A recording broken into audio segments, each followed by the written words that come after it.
Welcome to the Side Action Podcast, the sports gambling show that covers everything in the world of sports betting from A through Z. We'll cover the four major sports, as well as anything and everything in between worth some action, and will increase the size of your bankroll. And here we go. Welcome to the Side Action, episode 15, season 4. My name is Jim Weglars, a.k.a. Wegs.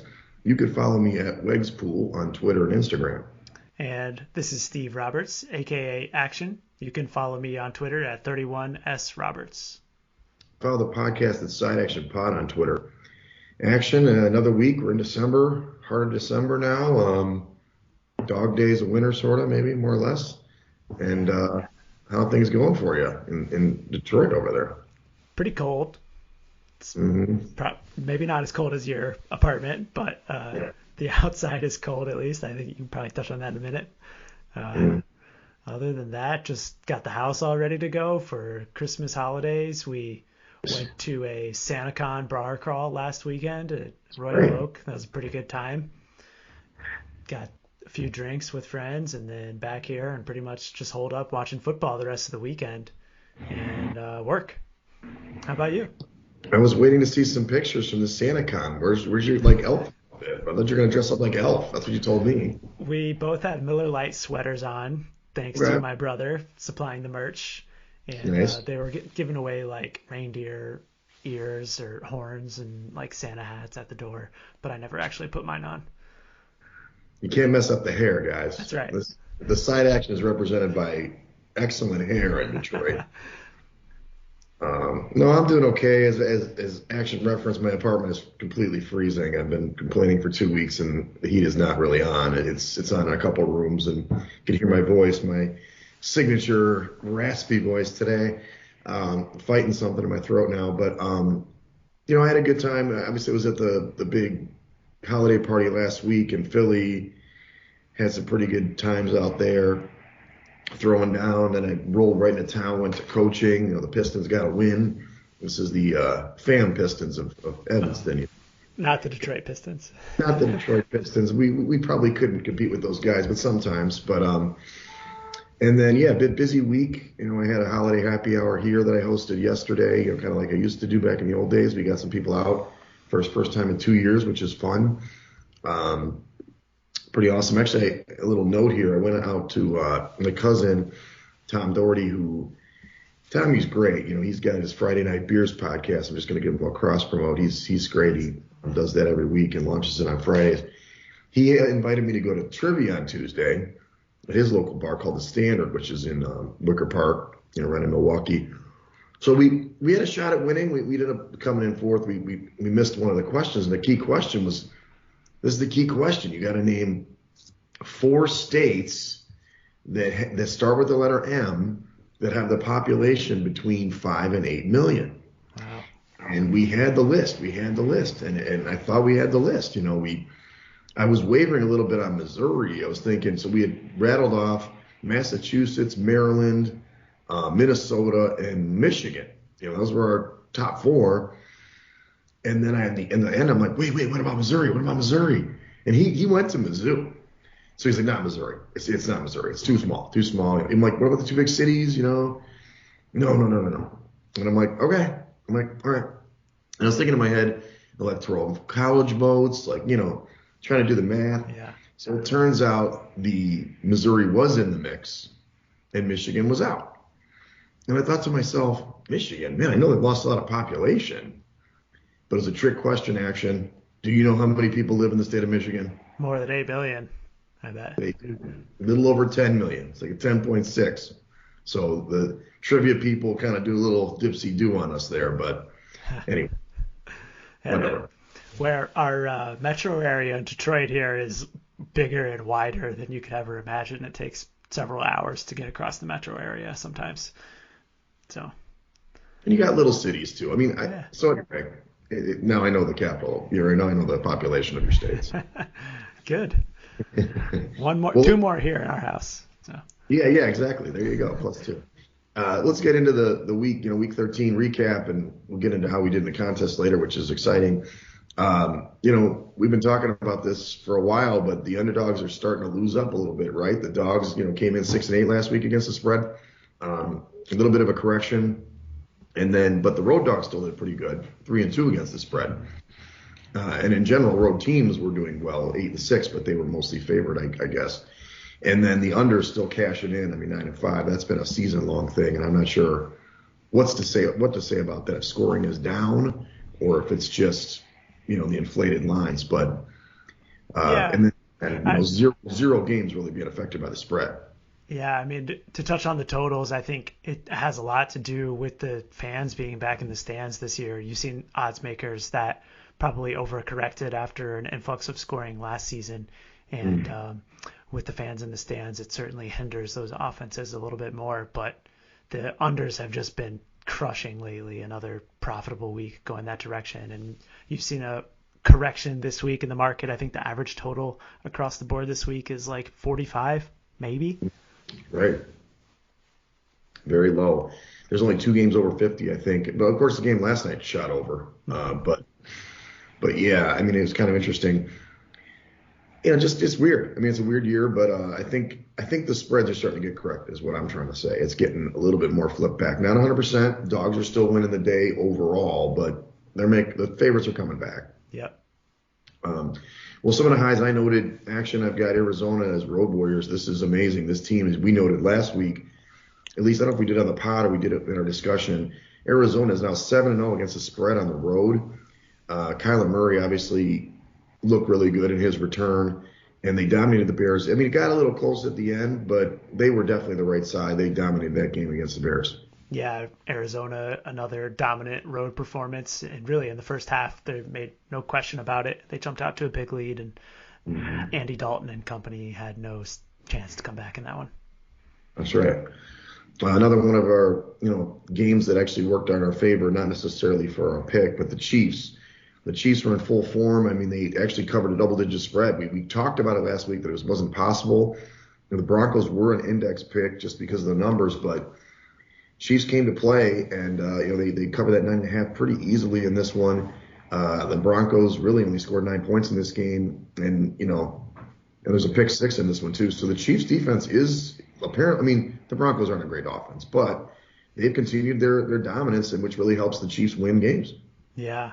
I mean, the Broncos did put up a decent amount of yards, 400 yards and 5.6 yards per play, but you got to figure that some of that was in garbage time, and Right. certainly they were playing that bend but don't break style, only limiting the Broncos to 9 points, and 3 added turnovers certainly helped in the final score as well. Definitely. Another one of my highs are the Dolphins, man. I mean, Dolphins take care of business. I mean, they were 2-7. This team was written off. I liked them before the season. They had a really good emergence last year. Tua finished the second half of the year. He obviously started hurt, but they won 5 straight now. I mean, I don't know what to say. I mean, they obviously beat a bad team, in Giants with the neck, or what do I call them, the giraffe. Mike Glennon. Yeah. But you got to play the teams on your schedule, and they're in the mix now for a playoff seed. I know, wild, right? What is that? 5 straight wins, I think. 5 straight. Is that what we got in here? Yeah. And I mean, their defense looks good as well. 250 yards. They eliminated the Giants too on that side of the ball, and Tua is just doing what he needs to do on their side to win games. Respectful. They're playing, I guess I've heard of this. They're playing this. They're calling it like an amoeba defense or something, where kind of like this floating defense. You don't know where the guys are going to blitz from, and they kind of started doing that against the Ravens. Well, actually, when I was down in Mexico when that happened, and they've continued it, and people can kind of figure it out. Now, granted, they'll play better teams, so we'll see how that works out. But they got a shot. They got a shot. Definitely. And now you put this in, or maybe did I put this in? Yeah. The Belichick and McDaniels Mona Lisa. They should hang it in the Louvre. That That's game right. on Monday night. I think you and I probably have a little bit differing opinions on what it really was, but to me, it was just a masterclass in coaching ability. They knew that the wind was going to be a factor. They saw the reports, and I'm sure they saw the videos. They saw the field, I'm sure, before warm-ups, and they just put it into the game plan. They knew that Buffalo couldn't stop them on the ground, and they decided that they just weren't going to pass, period. 46 rushing plays, 220 yards, and 3 total passes, and they got out of Buffalo with a win and now a stranglehold on the number 1 seed in the AFC. They did, and it was a really interesting game. If you didn't watch it, 65-mile-an-hour winds going the one direction, so you could make it like an 80-yard field goal, one going one way, but the other way was tough. I mean, the first pass that Mac Jones threw was, I mean, it actually was an immaculate catch the guy made. Yeah. But just a flutter ball. Josh Allen didn't look that affected by that win, to be honest with you. But, they were able to hold him in the red zone those last 2 trips, and, Bass missed that field goal to kind of make it interesting, and then they had to go for the touchdown. We were kind of sweating it because we obviously were on the Patriots. What was it, plus 2.5? Plus 2.5? Yes. So we were like, oh, man, they could score a touchdown at the end. But we landed the right side. Yes, Belichick looks great, but if they end up losing that game, would we say the same thing? I don't know, It's a valid question, but I also would ask you if for some reason Buffalo got into the end zone sooner and maybe took the lead, do you think that the Patriots would have had to go to a different game plan and open up the passing game a little bit? I mean, they were in the lead from the very beginning when Harris broke off that 80-yard touchdown in the first quarter. And by that point, there was no sense in them trying to pass because they didn't need to. They never relinquished the lead. Yeah, I mean, it's a really interesting situation. I don't think you're going to hold the Bills to 10 points again if they play when they down in New England or play up in New England or wherever, because it's maybe it's England. And that's the thing. I think this game didn't tell us as much as I wanted to tell us, except that Belichick is a masterful. Totally. I don't think it tells you the numbers. You're showing the yards per play, but I mean, I don't know if Mac Jones can throw against that defense. I don't know. He threw 3 passes. He didn't look great. I thought Allen played okay. I thought that, the play that was the big play, I thought, in the game, it wasn't like at the end of the game, but, it was a really tough catch. But if Diggs makes that catch in the first half, he hit him in the arm. I know it was a bomb and he had to change his body, but the ball was there. He catches that touchdown there. What's the game look like? Like you said, changes the game plan. But to your point, Patriots ran the ball, and we knew that they could, so that's why we picked them. Yeah. And the Bills defensively were stubborn. They kept insisting on keeping the nickel defense in there, and I think that Belichick and McDaniels knew that was going to be their response, and they said, "F you, play nickel, then we're just going to run it every time." Yeah. And so the Bills are going to have to do something differently in the next game in New England. No, absolutely, they've got to do it. Make Mac Jones beat you. I don't understand why you wouldn't do it in that situation. Yep. It was funny because I watched the Manning cast. I don't know if you watched. Oh yeah, it was awesome. And it's so funny because they're like, "Oh wait, let's watch him warm up on the sidelines. The only time you see Mac Jones throwing the ball." Anyway, okay, so let's go to Lowe's. Man, our lone blemish on the card was Bengals turnovers. Man, 4 turnovers in this game, including that horrible Mixon fumble, which fumbles. He's only fumbled twice in the last 2 years, but. Man, fumble, scoop, score. That was kind of the death blow because the Bengals looked like they came all the way back. It was 24-0, got to 24-22, and they're driving, and then that big touchdown. So, unfortunately, turnovers are a big part of the NFL, and it really cost us on Sunday. Yeah, definitely. And the slow start by Cincinnati. I mean, they gifted the Chargers to a 23-0 lead to begin, and then had to battle themselves back in the game. Ultimately, pretty even across the box score, but those turnovers were definitely killer. And the Bengals defense held the Chargers to 4 of 13 on third down, which I thought was a good positive out of the loss. And I still look at Cincinnati as a bet-on team. I think they're going to round into form and make the playoffs. Yeah, me too. I like their schedule. This is one that baffled us, and we talked about it a little bit last week. 49ers can't beat Seattle. Why? I don't understand. I have no explanation for this. And it was like in this game, they were up, and then they just totally blew this game. And, obviously I'm happy for Russell and Pete Carroll for getting a win, but 4 straight losses to Seattle now. And I really can't put my finger on why. Yeah, it's really strange. I got to admit, I didn't watch a ton of this game, but looking back, they didn't really seem to miss Deebo Samuel either offensively. Kittle had a huge game with 9 catches and 181 yards. And they put up plenty of yards on the Seahawks. So It was just on the other side where Russell and company got their offense going, finally put up 30 points in their own right. Right, right. And it was really running the ball. Close to Adrian Peterson. He's back again, another team. He's floating around. So the last one I did say New England's passing game, you already kind of mentioned this on the other side. So I know you had to get on the positive side. You had to. A fair point. A fair point. But look what Belichick came out, not to talk about this more, but Belichick came out and said, look at the bright side. Now the Bills haven't seen any of our passing plays. Hey, he's got a wry smile on his face as he does that right now. Mm-hmm. Funniest part about that Manning cast, though, was when, I don't know, who was it on there, too? Letterman. What's that? Letterman at the end of the second quarter. When he's wiping his nose, he's like, "Go ahead, Bill, wipe that on your hoodie."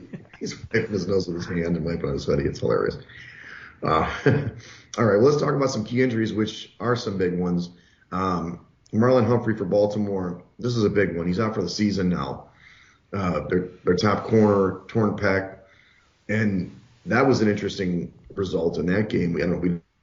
We talked Pittsburgh in that night because they went for two. Baltimore went for two because I guess they thought that they couldn't stop Pittsburgh because all their corners were hurt, including Humphrey. So right. It doesn't fit. You mentioned Mixon. He got a little dinged up in that game. He's questionable with a neck injury. I don't know if he'll he plays. We'll see. You've got Burrow on here. The mallet pinky finger. Oh, I guess he dislocated it, right? And he kind of popped it back in. Yeah, I mean, it looks like he's practiced most of the week, but definitely on his throwing hand is not going to be comfortable. Yeah, it did affect him a little bit in that game. Keenan Allen is on the COVID list. Now, granted, he's vaccinated, unlike some of these NFL players. Sorry, judgment call. He can test negative twice and still play, but we'll see. I don't think he's cleared it yet. And then you've got Mike Williams, the other receiver in close contact, which makes sense. I mean, they're around each other all the time. Right. Yeah. And I did see an update on my fantasy playbook that said Williams continues to test negative this week, and the team's optimistic he'll be out there on Sunday. But certainly something to look at almost daily to make sure he's in there, because if no Williams or Allen, it could be very impactful for that offense. No doubt. And they're a big favorite this week. How about let's keep going with the Chargers. Austin Eckler has a hamstring injury. It looks like I don't know if he's going to play or not. I don't know, Roundtree's the guy who steps in there. Probably an adequate backup, but, Eckler's a good player. Mm-hmm. Your guy, Daniel Jones, he's probably not going to play again, right, for the Giants, because looking at the spread anyway, he has a neck injury, missed the Miami game. We'll see if he plays this week, and I guess he moves the line a little bit for that team. Yeah, I believe I'm reading that it's going to be Jake Fromm who is in line to start, because Glennon also got hurt on Sunday with a concussion, I believe. So you are really saying something if you're behind Mike Glennon in the depth chart. And Jake Fromm, I think, has been on the team for like a week, and now he's going to suit up and play against the Chargers. Right, exactly. Well, he did beat out Justin Fields in college, supposedly. All right, last note was Joe Brady, your guy. He was Burrow's offensive coordinator, right? Passing game coordinator at LSU in the final season, yeah. And he just gets the boot like mid-game in Carolina. I guess he had some disputes with Matt Rule. I thought he's a pretty good coordinator, but he's on the street now. Yeah, wild timing too with this one, to do it in middle of the bye week. It came out late Sunday last week, and in between their two byes, and it just very interesting timing for Rule to do it then, because it gives the new OC less time to prepare the offense going into this week. Right. Strange. Let's go over our ratings now. I mean, not a ton of changes, but some. The Bills are still number one, and that's obviously mostly from the other season, not for the rest of the season, not this game. The Cardinals do jump the Patriots here. Cardinals do look good, obviously. It's the Wags Index here. Patriots 3. I've got the Bucks, then your Colts, Cowboys, Rams, and Packers right now. I don't see some of those other teams that I like on there, but it's similar to your index, although you've got the Bucks at the top now. Yeah, the Bucks have moved up into the first spot, and Buffalo dropped down to 3 now, with the Patriots coming in ahead of them at number 2, and then Cowboys and Cardinals round out the top 5. Interesting. And the Bills dropped down. Okay, gotcha. And then the Packers, you didn't go down as deep as I did, but we'll see how that shakes out this week. Big game against my Chicago Bears this week. let's jump into the lines here, action. Obviously, last night, we're recording on the 10th, December 10th, Friday. We missed the game last night. There's an interesting game, though. The Vikings come out guns a-blazing. They're kind of destroying the Steelers. And I was at the bar watching this game a little bit, and it was weird. It was like, okay, they're just killing it. All of a sudden, Pittsburgh, they had a chance. I mean, they had a real chance there. And they didn't cover the number. Vikings, obviously, they covered the -3, but I don't know. It was soared over the total. I don't know what was going on in this game. They couldn't stop the run, Pittsburgh again. So. Yeah. Dalvin Cook apparently is healthy again. Over 180 yards, 2 touchdowns. It was a big night for him. And then you saw the Minnesota defense just fold in the second half. They couldn't stop the Steelers for anything. And we're damn lucky that they got out of that without giving the Pittsburgh team an opportunity to tie the game at the end. I know. I mean, at least Chase Claypool was given the first down sign, when they were trying to get the play going. But well, let's get into the actual picks now. So we'll start at the 1 o'clock window on Sunday the 12th. First game is interesting because it didn't get flexed up. Vegas and the Raiders going to Kansas City here. Kansas City opens a 10-point favorite, 52.5-point total. It's still 10 in Circa. A little bit lower total though, 48. Really interesting action. This is tough. This is a really hard thing. We talked about it last week or maybe a week before about DVOA. Does it go over like a 3 or 4 weeks, stretch? And the Wegs Index does not either. It's full season. If you did that over the last 3 or 4 weeks, the Chiefs and they are starting to move up in the index, by the way. They're probably like 10th right now. So 10 points still a lot, though, for this team. But you don't want to get in front of that bus right now, do you? No, not really. There's a couple things in this game. Darren Waller still hasn't practiced this week, and I think with the loss of Ruggs, it just amplifies that offense. When they're down 2 of their top 2 weapons, then they're left with Bryan Edwards on the outside and Zay Jones, and those aren't receivers that exactly blow me away at all. And going against the Kansas City defense, which is extremely improved, I'm not sure that the Raiders are going to be able to have much success at all on that side of the ball this week. Right. Yeah, I just wonder if it'll be a popular pick. I mean, there's actually several big spreads this week. We're probably going to pick one of them. Mm-hmm. So I wouldn't be against picking the Chiefs. It's just it's hard because Vegas has done pretty well against this team. Although they got clobbered, they kind of started the offense, at least for Kansas City, when they turned it around. Yeah, I mean, the price just gives me pause because just 3 weeks ago, this same Kansas City outfit was on the road at Las Vegas, laying 2.5 points. And now we've talked about home field advantage throughout, and granted, Kansas City probably has the highest home field advantage in the league. It still takes a lot to go from 2.5 to now 10 just in 3 weeks' time. Right. So it's 6.5 point premium depends on how you value home field. Mm-hmm. Well, let's go to the next game. New Orleans goes to the Jets. The Jets, whatever. It was the darling last year for action. This year, I don't know what to say of this team, but New Orleans is tough to figure out too. New Orleans opens a 6.5 point favorite on the road, 44-point total. Now they're 5 in the contest favorite. The Saints on the road, 43-point total. I don't know where to go with this action. I mean, last week Taysom Hill was bad, but he was playing a much better defense. The Jets, I don't know what to expect out of them week over week. I'd like to pass this game, but maybe you have a side on this one. Well, I mean, I definitely lean to the Jets initially this week. I put a bet on them, in fact, at 6, but have soured on that a little bit more in the last couple of days. Just looking at the Jets injury report, it is not good at all. Elijah Moore, really their top threat on the wideout side, hasn't practiced all week. And Corey Davis is out for the season, or at least on temporary IR.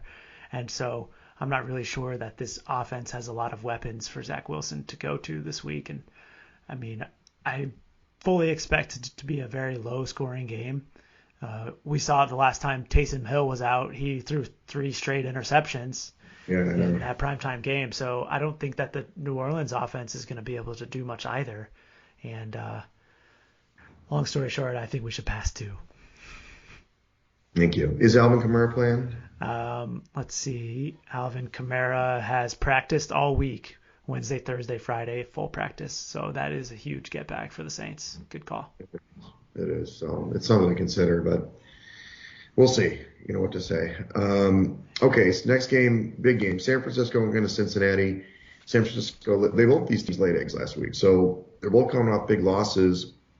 You know, Cincinnati opened as a 2.5-point favorite at home, 47-point total. This game's flipped. I don't know when the line, that early look ahead, was set, but the Niners are 1.5-point favorites in the contest and won across the board, 48.5-point total. How do I explain this to me? This action, I don't really know. I don't really understand it. Cincinnati, they're pretty even teams. To me in the index, they're very close. Cincinnati's a little bit better actually. So them at home, I know there's not much home field advantage, but this is definitely value to the Bengals to me. Yeah, I concur. I do. I think that you've seen the San Francisco team that really has just had one good result recently in that big win in the division against the Rams, and then they did beat Minnesota, I guess, 2 weeks later. But last week they laid an egg against Seattle, and I think that Cincinnati is primed for a bounce back. I believe that Joe Mixon's going to play. I read that he was out with an illness the last couple of days, and it's anticipated that he'll be back for the game. And I think that the Bengals are going to be able to run the ball against them. So I would consider putting the Bengals on our card again. Again, also, it's a team that is kind of stinky too, and I'm not sure that they're going to be popularly picked in the contest. Yeah, I can't imagine. I mean, they're kind of one of our teams this year, and they've been on my teams this year a lot. So I'm on board with that. I don't go full green, but definitely yellow on that one. Okay. All right, we've got an AFC South gem here. We've got the Jacksonville Jaguars going to Tennessee. Tennessee's coming off the bye. Tennessee opened as a 9.5-point favorite, 50-point total. It's 8.5 in the contest, 44-point totals. That total's way down from when it first came out. It's hard. This is right where the number is. I mean, literally, actually, I have it exactly as 8.5, so there's not a lot of value there. But the only narrative I would say, and I'm not trying to get us to take them, but the Titans have to win a goddamn game. And this is the one they got to win, right? I mean, they got to come back, and they got to win. I don't care who's playing. But look at this guy's smile. He wants to go to Jacksonville. Like, no. Yeah, definitely. I bet Jacksonville already in this in this game, and I'm just going against the Titans. I mean, I think this team is overrated. They've lost 3 straight games against the spread, and I did see that Julio Jones is expected back this week, which would certainly be helpful to that passing game. But I don't think that the rest of their injury report is – I mean, they still are down running backs. Looks like Jeremy McNichols is going to be back for them. They did get rid of Peterson, obviously, so I think that was the right call, going to McNichols and the other back. His name escapes me right now. But I think that the Jaguars are going to be prime in this spot as a home underdog. I'm sorry, they're on the road. But divisional underdog. And 8.5 points is a lot of points for a Titans offense to lay. That's really my key factor. Okay. So last week, the Rams just completely throttled this team, right? Mm-hmm. And they were on the road as well, meaning Jacksonville. So you think there's still some fight in the Jags? They're not mailing it in. They'll lift it up for the divisional opponent. I do. Yeah. I mean, it's still a really young team and a rookie head coach. I don't think that there's any reason for them to mail it in, especially when you compare it to a team like the Houston Texans, which is diametrically opposed with a lame duck head coach and a team that has nothing to play for. Right. Okay. Might be able to get talked into it, actually. We can put yellow, but it's going to take some convincing, I think, Saturday. We'll see. Fair enough. All right, here we go. Baltimore against the former Browns against the current Browns. Baltimore Ravens going to the Browns in Cleveland. Baltimore opened as a 1-point favorite on the road, 45-point total. But that's flipped. I don't know when that line was set again, but the Browns are 3-point favorites at home in the contest and 42.5-point total across the board, which is very low. It's again, these teams are dead even. Like, these are really close teams to me when I look at them. Not dead even. I shouldn't say that. Not dead even. The Ravens are a little bit better on paper, but I don't trust this Ravens team. I just don't. And the Browns have to win. They have to win this game. And, Baltimore with the corners being hurt. I can understand why the line moved. That's for sure. But 3 points is obviously a tough number for a divisional opponent coming in. But I don't know why. I'd be on Cleveland here. Yeah, definitely glad to see that it's 3 and not 3.5. That's for sure. But I think the line move was accurate. I've heard reports that this did open up. I missed it on Sunday night, but I did confirm that it opened at a lot of spots, Baltimore -1. And Right. At the time, I don't know that Marlon Humphreys, the severity of his injury was known, but certainly when that news came out on Monday, then you saw this line start to go on the move immediately, and there was damn good reason for that, because not only is Humphrey hurt, but their entire secondary is on the injury report this week. They're already without Marcus Peters, their other corner, earlier in the season, but now you have Averett and Chuck Clark, Seymour Stevens, all on the injury report. And I think many of them are actually going to suit up, but you got to ask what kind of health and condition they're going to be in. And on top of that, this is like the ultimate situational spot for Cleveland. They had the bye last week, and the week before that, they played the same Ravens team. So Stefanski and the coaches have been able to prepare for this game for 3 straight weeks now, and I fully expect they're going to come out with some wrinkles ready for Baltimore. Okay. I mean, the only thing I'm going to ask you, the question is that we've talked about this before. We've kind of taken the cheese before on this. So where the injuries have moved the line the opposite way completely, and we've gotten on that. I'm not saying it's a free square this time, but the injuries tell you a certain story, and then the other team just comes and totally defies that. So, and ironically, these were both road situations too, because it was the Cowboys on the road, and I think it was Arizona on the road in San Francisco. So, does that give you any pause in taking it? No, not really. I think there's some differences in those games because A, they were quarterback injuries, and B, the injury news actually came out after the pick time, I think, in both of those. So we ended up on the right, what we thought was the right side that ended up losing. But I really think that the Ravens secondary is in a huge disadvantage this weekend. My only concern is Baker Mayfield's ability to actually take advantage of it. That's my concern, is the passing game, Baker's ability. Yeah. So. Yeah. Well, is it a yellow or a green for you then? I really like Cleveland. I would put green on it if you concur. Yeah, let's do it. All right. Next time, divisional matchup in the NFC South. The Falcons are going to Carolina. Carolina's open as a 3-point favorite at home, 45-point total. This flipped all the way. Oh, no, I'm sorry. My bad. It's 2.5 in the total. 2.5 in the contest for the Panthers, 43-point total. I'm a little surprised at the line action. To be honest with you, I don't really know what to make of this Panthers team anymore. But on paper they are better than Atlanta, but they've been a better. They failed. The index has failed me on this team for like 3 weeks. So I don't know what to expect out of this team. I could definitely see the Falcons outright winning this game. So I'm not sure what your analysis tells you. So you said that the index has failed you on, you meant Carolina, right? Carolina. Yeah. Carolina's the bet-on team in the index for weeks. Yeah. Usually probably because of their defense, but they're not there. They can't get it done week over week. Yeah, I mean, after the 3-0 start against the spread, they've now dropped 7 of their last 9 against the number. And I agree, they have certainly been trending downwards. And I'm not sure that the move from Joe Brady to the running backs coach at offensive coordinator is going to help Cam Newton throw the ball any better this week. And Cam's playing quarterback. Christian McCaffrey has now been officially ruled out for the season. And so you're looking at this same offense that has zero ability to throw the ball downfield, and the only offensive game plan that I could foresee them coming up with is Cam Newton running the ball, and surely the Falcons are going to be ready for that. Right.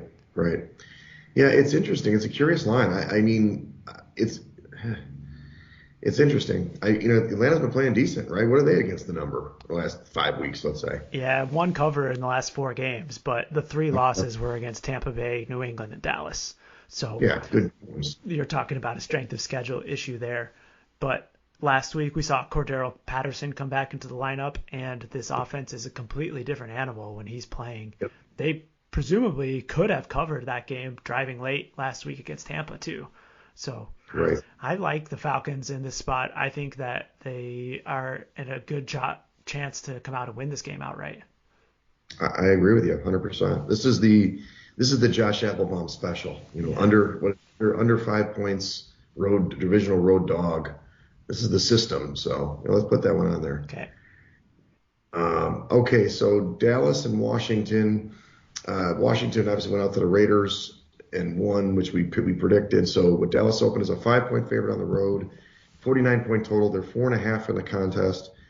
Between 47 and 48 in the total now. Again, Index loves the Cowboys just because of their metrics, but I love the way Washington's playing now. I love this team, and I love them at the beginning of the season. It just took them to lose Chase Young to play incredible defense. But am I getting a little too far ahead of myself? Is this going to be a Dallas smash spot because they're getting all the receivers back? Yeah, and their defensive line. I initially this week I agreed. I leaned with you to the Washington side. They're the home underdogs in the division, and if they win this game, they're right back in the race for the division title as well because they still have Dallas a second time on the schedule. Yes. And then I was digging a little bit more into the injury reports, and this Dallas team is just getting healthy pretty much on both sides. They're finally going to have their complete array of defensive linemen intact for the first time this season. And Right. I'm not so sure that on that side of the ball that Heineke and company will be able to have much success. So it gave me pause. Yeah, let's just pass. I think that it's one of those games. I think that when it plays out, we'll be like, yeah, that makes sense. If the Cowboys can take it, 4.5 is a pretty big number Yeah. to lay on the road. But a lot of times the spread doesn't matter. As kind of been talking about all season. Sometimes it doesn't come into play. So let's just stay away from that one. I was a little surprised they didn't flex this game. Do I want to see the Bears on Sunday night? Sorta. Get beat against the Packers again. This would have been a good flex out spot. True. Yeah. All right, next game, Seattle against Houston. Seattle finally got a win. They weren't dead yet, and then Houston, whatever is Houston, so they got crushed. So Seattle opens a 6.5-point favorite on the road, 44.5-point total. They're up to 8.5 action in the contest, 41.5-point total. You think Houston's mailed it in because there's no way Seattle should be laying 8.5 on the road. Yeah. I think this is a really tough game to handicap because on one hand, I want no part of a Davis Mills-led offense from the Houston Texans that I think are trying to lose at this point. I don't believe that they have any interest in winning games. Now, Right. It is an 8.5-point spread, though, and Yeah. that's the great equalizer. And on the other side, I'm not sure that even after one good performance against the Niners that I have any interest in putting money behind the Seahawks offense laying 8.5 points.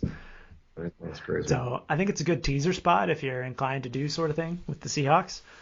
But for our contests, I think we should pass both sides. Totally agree. Thank you. Phew. All right, that's close. You thought I was going to take Houston. Well, it's just such a big spread. It's weird that Seattle would. They haven't been able to lay that kind of number all year. What are we talking about here? If I was in some sort of pool like I know you are, I would definitely be on the Houston side. But for our contest, no interest. Right. All right. Next one, another humdinger. Detroit. They got their win. We didn't put this on the highs. I'm sorry. Actually, I didn't. I should have put that on the highs.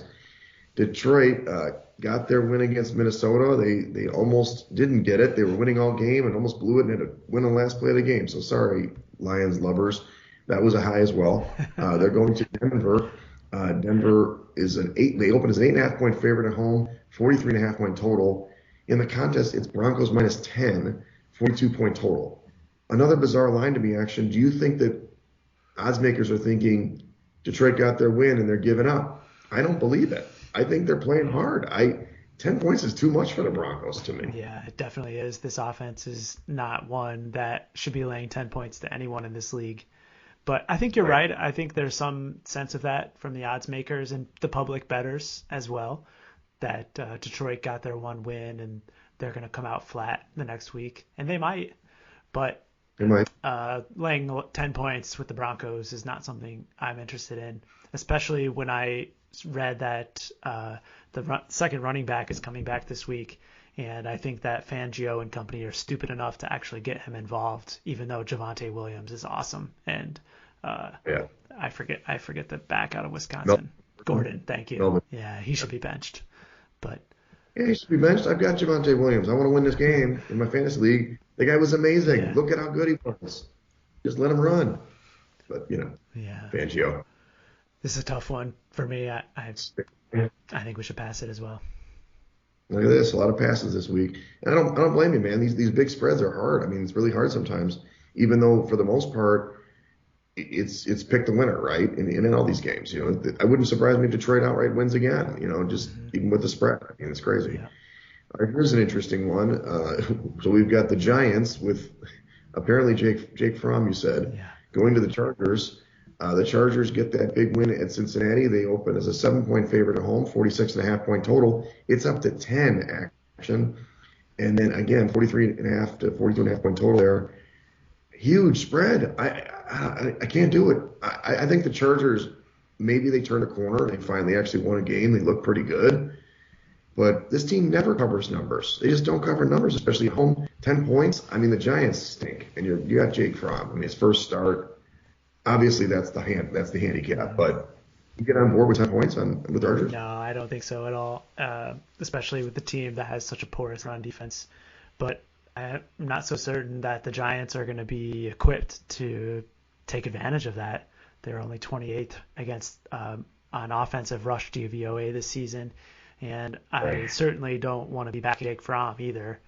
I initially had a small inclination of looking to the Giants when I initially saw that Mike Williams might be out as well, because I had fears that the Chargers offense would be severely depleted with replacement wide receivers across the board. But now it looks like Mike Williams is probably going to be playing, and so in that case, I'd rather just pass this game. Yeah, that's fine. I'm good to pass. Sorry, America, we're not giving you every game leans, but it's just some of these are tricky, and I don't want to step on a landmine here. Well, let's go to a big game. And again, this game, I don't know how they flex these games, but this is a 4 o'clock game. That's great, but it should be on prime times. You got Buffalo going to Tampa. Fox was not willing to give it up, no matter what NBC would have paid him. I get it. So Buffalo goes to Tampa. Buffalo, obviously lost to the Patriots, so they're going to be a little deflated maybe. So Tampa was a 3-point favorite at home in the opener, 53-point total. It's 3.5. Got the hook here in the contest, 53-point total. I'll tell you right now, actually, I'm going under this total right now. I don't really believe that these teams will score at will like they did maybe last year. But I don't like the hook here, but I still like the Bucs. I don't know if the Bills, maybe it's just an anecdotal evidence, but I got to think that was a letdown spot. Maybe they rise up and play hard, but Tampa's really good at home, and they usually cover the number. And I do think that they're going to be able to run the ball on this team, meaning the Bucs are going to run on the Bills. So I like that 3.5 and laying it this time. Agree. Hammer spot, no doubt about it. You touched on all of my points here. Bucs are 4-1 against the spread at home this year, and they're covering in those games by an average of 10.4 points per game. So they're really pouring it on their opponents. And it's a short week for the Bills, coming off of a huge emotional divisional game and 60-plus mile-per-hour winds. And now they have to go to the presumably warmer temperatures in Tampa. And on top of that, we mentioned it last week, but Tre'Davious White is out for the Bills, their number one cover corner, and they didn't really get to test their new secondary setup last week because the Patriots only threw it 3 times. And so I think that going up against the Bucs passing game is going to be difficult for that Bills secondary. And then on top of all of that, the Bucs are number 1 running the ball against that Buffalo Bills defense, which we saw last week got shredded by the Patriots. So I think that you're going to see a lot of Fournette, and I like your idea on the under because of that running clock. Yeah, I think they're going to run it. It's going to be tough. I think the Bills are going to have to struggle to score in this game, to be honest with you. But we'll see what happens. Maybe they'll do a little something. I think the pass rush and Their lack of running game is going to really hurt in this Do one. you think this is going to be a popular pick, or the hook might scare away some of our competitors? It probably will be. But I will tell you numerically, like, DVOA aside, I guess if people follow DVOA, they're showing the Bucks as the better team. I'm still showing the Bills as the better team on paper. But obviously I don't have a strength of schedule metric in there. So, if I looked at my metrics straight, then I would say you're supposed to lean here towards the Bills. But that's why I think it may not be that popular of a pick. But we'll see. I'll live with it if it's a popular pick on this time. Fair. This time. All right, so two more games, the primetime games. I've already alluded to this mega matchup where the Mighty Bears are going up north to Green Bay, House of Horrors at Lambeau. And Green Bay is a 12.5-point favorite on the opener, 45.5-point total. Also 12.5 in this contest now. Total's down to 43.5. Wow. So we'll talk generally before I get into the personal investment I have in this team. But normally speaking, when you see a 43.5-point total and a 12-point spread, you got to take the dog, right? But I can't do it with the Bears. The Bears never cover against the Packers. It's almost never. I mean, it's insane. But 12.5 is a big number. Oof, big number. So I don't know what your feelings are. Yeah, Fields is back under center this week. Is that correct? Meh. That's what I've heard. Let me give you the okay.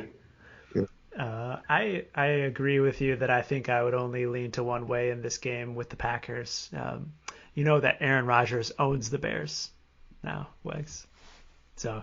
You mean like he's a shareholder? No. He's a McCaskey? No, he's just a shit talker. But I'm not so sure. 12.5 on Sunday Night Football. We've been really smart and done well to avoid these games this season. So I think we should probably pass, but I would lean to the Pack if you were so inclined. Yeah, me too. I mean, that's why we're going to probably have to pick one of these bigger spread games. Yeah. So it's this one of the Chiefs. We talk about it on Saturday, but it's one of these big spread games. We put as a yellow. I can't pick the Bears, that's for sure. But this is what I'm talking about. As the season goes on, these favorites are starting to win out a little bit here and there. It's these type of games where they just, let's face it, the Bears are a shell. I mean, maybe they'll play a good game and I'll be surprised, but I just don't like the direction that they're going here. And I think Montgomery's a little dinged up this week too. I've heard. So, you gotta watch that. They're throwing offense to me, and I don't know. So, all right, last game Monday night. Rams go to Arizona. This is battling the NFC West. I mean, the Rams, if they want any shot at the division, they got to win this game. So, Arizona opens as a 2.5-point favorite at home, 51-point total. It's 2.5 in the contest, 52-point total. So not a lot of movement. It's right there. Not sure about this one, actually. I mean, Arizona's a better team on paper to me. Rams did have a bounce back against a terrible team in the Jags. But Arizona, it's a tough one. I can't make a case right now for the Rams, even though you probably should, given it's that divisional road dog, too short dog on the road. I think Arizona's just a better team. I don't know what your thoughts are. Yeah, I agree that I would certainly look to the Arizona side of this. Recall that they crushed the Rams in their first meeting this year in LA. Mm-hmm. And that was a 17-point victory by the Cardinals on the road. Right. And I think that the Cardinals have come out of the bye looking a lot healthier than they were going into it. I thought that Kyler Murray especially looked like his normal self last week, and he was a problem for the Rams in the first game. Yep. So I feel like it's the Cardinals' opportunity to really step on the throats of the Rams and take this division down. Essentially, this would end the division race if they get the victory on Monday night. So that's right. I could be talked into it. I don't really know about the injuries on the Rams side. I mean, there's not a ton of injury information out this week, given the right. Monday night schedule. But I saw that Darrell Henderson was on the injury report. Not sure if Sony Michel is the go-to back now, but he doesn't exactly move a lot for me. Yeah, and it's, to me, I don't know, the Rams offense, it kind of goes as Cooper Kupp goes, right? So does Arizona, the first time they obviously had an answer for it, will they do it again? I think that like you said, with Murray being healthy, I don't care if it's Aaron Donald, and I don't even think, I mean, maybe Von Miller isn't that great. We'll see. But even them getting after him, he makes plays, and I mean, Chase Edmonds supposed to come back. I mean, Connor's been playing great. I'm not saying it'd surprise me if the Rams win, but it would be definitely contrary to what I've seen so far from these two teams. So I would, like I said, Arizona or pass for me, but we can always stay away from the Monday night game if you feel good about it, but it should be one of our considerations. Sure. Yeah, it looks like we have quite a few yellow games this week, so we'll add it to the list. Yeah. Well, let's review those games for our viewers or for our listeners and viewers. We both like Cincinnati plus 1.5 at home against the 49ers. We like the Browns plus 3 against Baltimore at home. We like Atlanta plus 2.5 on the road against the Panthers. And then we really love Tampa minus 3.5 at home against the Bills. So that's already 4 greens. Of the extra pick that we got to figure out is either the Chiefs minus 10 against the Raiders at home, the Jags, that's why I don't know if I can get on board with you, buddy, plus 8.5 against the road against the Titans, and then either Green Bay minus 12.5 at home against the Bears or Arizona minus 2.5 at home against the Rams. So a lot of home teams in there as we review it now, which is contrary to what we've said most of the season. But sometimes it depends who's favored, right? I mean, a lot of times the favorites are going to come back, and if they're at home, they're going to win some games. So true. Got a lot to choose from. We do. All right, let's go over the contest. And I did some more deep diving, actually. I know you when I look into the history of the contest. But first of all, we had a great week. We went 4-1. We finished our best quarter of the year. I'll start with that. So at 4-1, we were 12-8 for the quarter, which, is 60%. It's not lighting the world on fire, but I'll tell you, relatively it was, because we got up to 533rd place just for the quarter action. So, and that was with, we had a couple 2 and 3 weeks in there. So nice work. That puts us at 36-28-1 for the season, 841st overall. Not bad. Solid outing. It got me to thinking when we looked at the top dog's at 46-19. They'd come all the way down to almost 71, just under 71%. Whereas you remember, they were way up there, though. I mean, it was 75, 77%. And the top 50 is at 65%. So the issue is that the field is a little bit better. And I was looking at last year, we were actually a little bit better, surprisingly, last year, because we had a 5-0 week in week 13 at 37-28 last year. But we were only 2.5 behind the top 50 last year. Wow. Do you believe that? So we were much closer to the top, to the money, and the leader was only 8 up on us. But so what's interesting is the leader's about the same. Like they're 1 pick better this year than last year. It's the top 50 that's gotten better when you look year over year. So, we got 1 quarter left. Our side action loyal guys, we're going to try to win this thing. We got 5 weeks to go, 1 big quarter. I think the winner's going to get 61. That's my guess. I know it's only 15, but kind of the way it works, I think about 68% is where we're going to be. And I think in order for us to make that happen, or not to win, well, maybe we could, but to hit the top 50, I think we're going to have to get close to 57, which is like 19, but 18-19. It's possible. We got to go 18-5-1 action. So let's fucking go. All right. Let's do this. All right, let's do it. 3.7 wins per week based on my calculation. So if we start out with 5, we'll be ahead of the game. Yeah, I mean, we just got to take it week at a time. I'm not getting too far ahead of ourselves. But when I started doing the math, I'm like, okay, they're starting to come down to us. But then I'm like, I looked at last year, I'm like, we were way closer. I'm like, what the hell? There's only 1,000 more entries. But I do think that there'll be some regression in the group. Hopefully we can keep that slow and steady pace up while they're kind of coming down. So. Yeah, at some point too, I think that we should start considering a little bit more game theory and try to avoid those popular picks, because especially when we get to a point where we need to make a move, that's the only way that we're going to be able to do so. That's true. Like last week, the field did pretty poorly. They went 2-3, we went 4-1. That's why we got up. We were happy to see, obviously the Patriots came in for us, and that was a head-to-head game because they picked the Bills. It was the other game, right? It was the Chiefs covering, and then we picked the Broncos. So we definitely have to think about that a little more when we make these picks. So good call, action. All right. Well, hopefully everybody's listening to us. I know the guys I talked to yesterday, I talked to, Artemis Prime and some other guys at the bar, and they were like, your picks are doing great. I'm like, yeah, I guess they are. If you listen to our body of work, make the picks, we're going to be winning you some money. I mean, that's what we're trying to do here for you. So I'm sure you are winning action. You're winning some cash. Yeah, definitely trying to help all our listeners build their own bankroll. That's right. That's right. All right. Well, follow us at Side Action Pod on Twitter. Follow me at Wegspool on Twitter and Instagram. And follow me on Twitter at 31S Roberts. All right. Good luck, everybody. That's a wrap for this episode of the Side Action Podcast.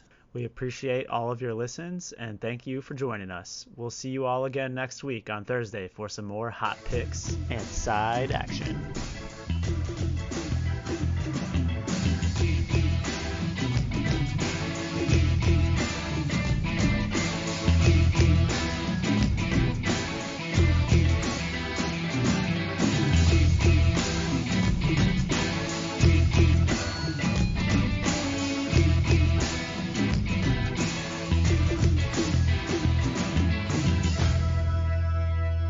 Side Action Podcast, its owners and associates take no responsibility for the opinions or statements made by the show hosts or their guests.